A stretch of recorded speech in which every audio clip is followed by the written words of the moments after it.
I let all y'all give y'all definitions of this piece of shit, and y'all keep doing the same shit that women do. Redefining words that are already clearly defined. You don't need to redefine peace and war in a relationship. And unfortunately, somehow we keep using words that are opposites. Peace and coddling are not opposites. They're not antonyms, and they're not synonyms either. So I don't know why that's what was used in the clip, because all she said was for her, peace is transactional, and any man that signs up for a transactional woman is a retard. Like that's what he gets what he deserves. But you're saying peace is just stability, cooperation, and no threat of a hostile engagement. That's what peace is in the military. It's what peace is in a relationship. Men go out and battle the world every day. Let me say this. Yes. Yes, you do. Especially, actually, only black men, because y'all have a specific experience.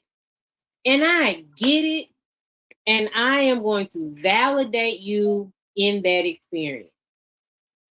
But what the fuck do you think black women do? Like, what the fuck? Do what? Sitting at the intersection of being a and a woman. What do you think we do on a daily basis as well? It's almost as if you're the only one who gets to go out and battle the world.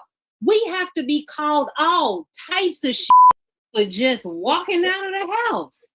Meanwhile, we have to be like, well, I know, baby. I know the world's so hard on you. How was your day?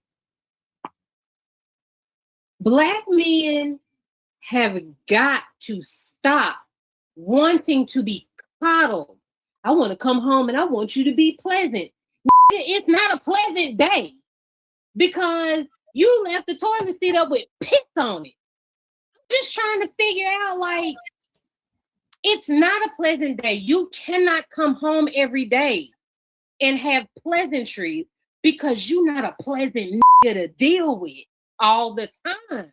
So you're going to have to be comfortable with having uncomfortable conversations and being met at the door with, you didn't, you haven't, you shoulda, because you didn't, you haven't, and you shoulda.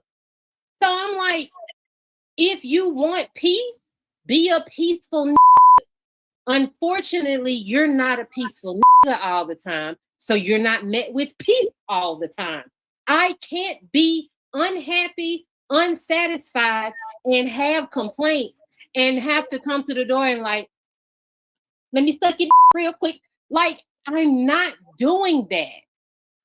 I am going to come to you with the problems that I have, and you, as a grown-ass man with a dick, just gonna have to deal with it. You're just going to have to deal with it. Yes, your peace has not come to you right now, but as soon as you solve this problem, it might be peaceful and I might suck your dick. We don't know. But I'm just like, you got to be open to that shit. I think a lot of times, I don't think a relationship, I think a lot of times where the disconnect is, a lot of times men feel like a peaceful relationship is one where nobody disagrees. You know, women cook, clean, do what you're supposed to do, what you're told to do, how you're supposed to do it without any type of pushback of any kind.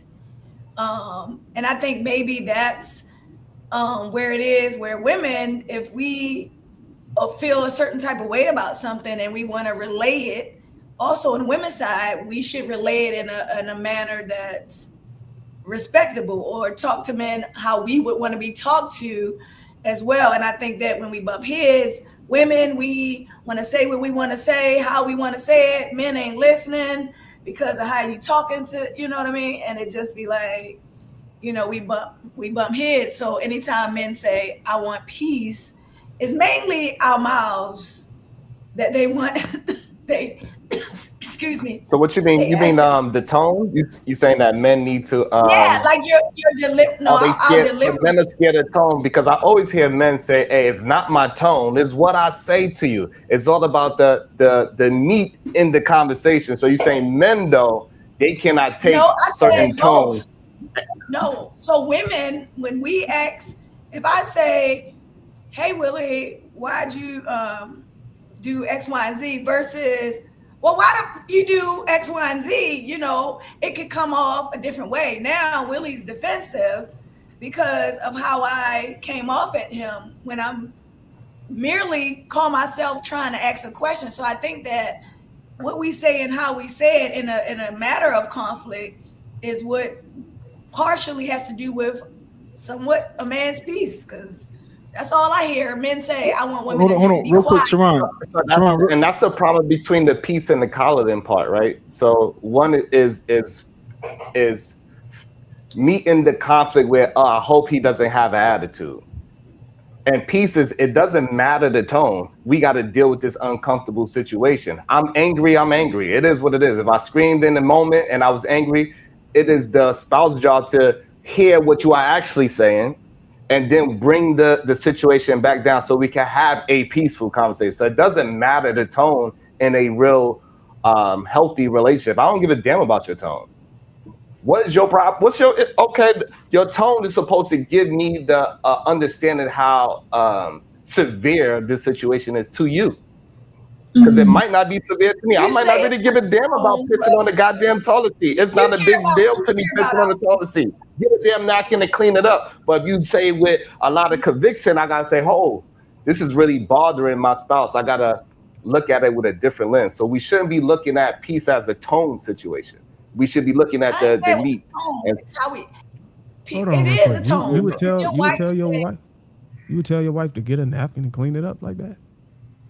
Right, it is. So it's a tone. Look how he said that. I'm not getting that. I want to know if he was doing. I don't know if he was just pretending or just giving an example. But is that how you would talk to your wife?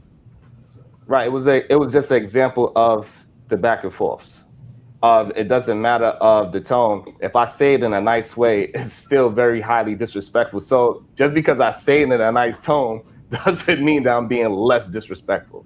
So like your tone, what I'm saying, so her tone being angry or her tone being nice, that shouldn't even matter. What matters is the context of what the conversation is. I think it do matter. If you pay all the bills, then maybe not. But if your woman got to go out here and work and help you financially support a household as a provider, I think men need to check their tone if they're women that weren't providing resources. I think that's a perk for men who are sole providers to be able to use the tone whatever way they want to. That's just my opinion. I think everybody sound crazy. I'm gonna be honest. I think Darwin and Sharon sound crazy here. I think tone absolutely matters. It matters in real life. I didn't say it didn't matter. Oh yeah. It matters in real life, right? It matters when you're dealing with other people outside of your relationship. It matters when you're dealing with your person that you're in a relationship with.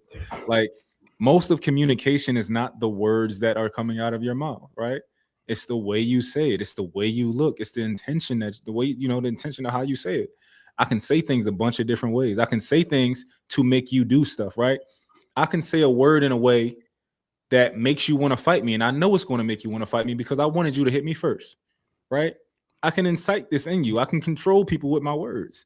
So I think it's absolutely. I think we agree on that, Mike. I think it just come with a cost to expect the woman to just deal with hey, just clean the damn toilet seat off. I think that come with a cost. And if a woman is signing up for that and she having to pay bills, she goofy as There's two things y'all leave off. You leave off the part where tone, what you said is true, but the first part is to intellectually mature people. To intellectual people who are just baseline adult intelligence, they understand that they're responsible for their interpretation of what you said. You're responsible for the words you use and your intent behind them. And to Darwin's point, if you saying that a woman it's a perk to be able to tell your woman like, hey, that's small, don't worry about it, just go do it because she's working, then it's also a perk for her, for that man to get up and go check and see what happened with, when they go bump in the night or when somebody break in the house. Because if they're going 50-50, if you want to make it as if a woman having to contribute financially to a home means that it's 50-50 for everything across the board, then she can learn how to shoot too. She can learn how to fight too. She can learn how to change her tires too. She can learn how to do all those things that she rely on a man to do. Just because, again, like you say, it's her point, he's paying for half of the bills as well. Willie, have you ever used yourself condescension in the way you spoke to somebody before? I'm typically condescending to anybody that I talk to, if you let them tell it. Okay, so Oh, you said if you let them tell it. I'm talking about like, do you feel like you've purposefully used condescension before? No, I'm not purposely rude or condescending to anybody. It's just that the way that I am and the way that I express myself comes across that way to those people. And what I understand is that that's their right to feel and interpret it that way. However, that's not my responsibility. Okay. It's not my responsibility to understand it for them. It's not my responsibility to interpret what I'm saying. Yeah. All that I'm responsible for are the words that I use and then the intent behind my words. Okay. Can you admit that condescension is real? 100%. So I've used condescension before, and I think most people have used condescension before as a tool to demean somebody, to look down on a person, right? And it's all in the way that you say something, right? And that's the intent behind condescension. So I think it does matter how you say something. Sometimes it doesn't. Sometimes there's nothing behind it, right? But if I say something condescending to you, I can hide behind plausible deniability of, oh, these are the words I used. I didn't mean to do. Or I can be a real nigga. If your girl is highly upset at something, what her tone should be? If she's highly upset at something, it depends on what it is, honestly. Respect. She's highly upset at you. She's highly upset at you. You keep doing something that she's repeatedly said, I don't want you to do that. And now she's highly upset, angry. How should her tone be? It might be upset. It should, and it's okay to be upset. It better be respectful. So now that's okay. So now we understand. This is why I said tone doesn't matter. What you need to pay attention is what she's communicating. I think y'all need to ask the woman that question. Yeah, I think women on the panel. Tone matters for women. I don't think tone should matter. Imagine if women saying that on the panel. But I think tone really does matter. Hold on, before we get there, right? Before we get there, I need to answer the original prompt too, because y'all gonna start talking about 6 other things. I let all y'all give y'all definition of this piece of shit, and y'all keep doing the same shit women do, redefining words that are already clearly defined. You don't need to redefine peace and war in a relationship, and unfortunately, somehow we keep using words that aren't opposites. Peace and coddling are not opposites. They're not antonyms, and they're not synonyms either. So I don't know why that's what was used in the clip, because all she said was for her, peace is transactional, and any man that signs up for a transactional woman is a like that's what he gets what he deserves. But we're saying peace is just stability, cooperation, and no threat of a hostile engagement. That's what peace is in the military. It's what peace is in a relationship, and how that looks can be defined, with all the words y'all wanted to use. But peace is the absence of conflict. The absence of direct or violent conflict. So I think that's what men want in a relationship, and that's what we should all think is peaceful. All that other stuff y'all talking about, y'all describing more things that make a relationship tolerable or sufferable than anything else. Who's y'all? Trying to use the words like words have meanings already. We got to stop trying to redefine them to support whatever narrative we have based on a prompt or based on something that we feel, because we don't understand the definition of the word. Like, we got to stop doing that, or at least let's leave that to women. Well, let me just say something. That was part of why I had asked Trev in the beginning, are we using the denotation or connotation? Because words have meaning, but they mean something different in the context in which they're used, right? So even if we're talking about peace, right? So, and I'm speaking from a woman's perspective, right? In this kind of in this context.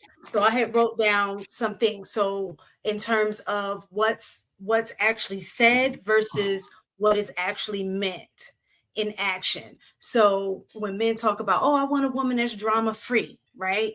A lot of times that means that you want a woman that's not going to advocate for herself or challenge you on something that you might say, right?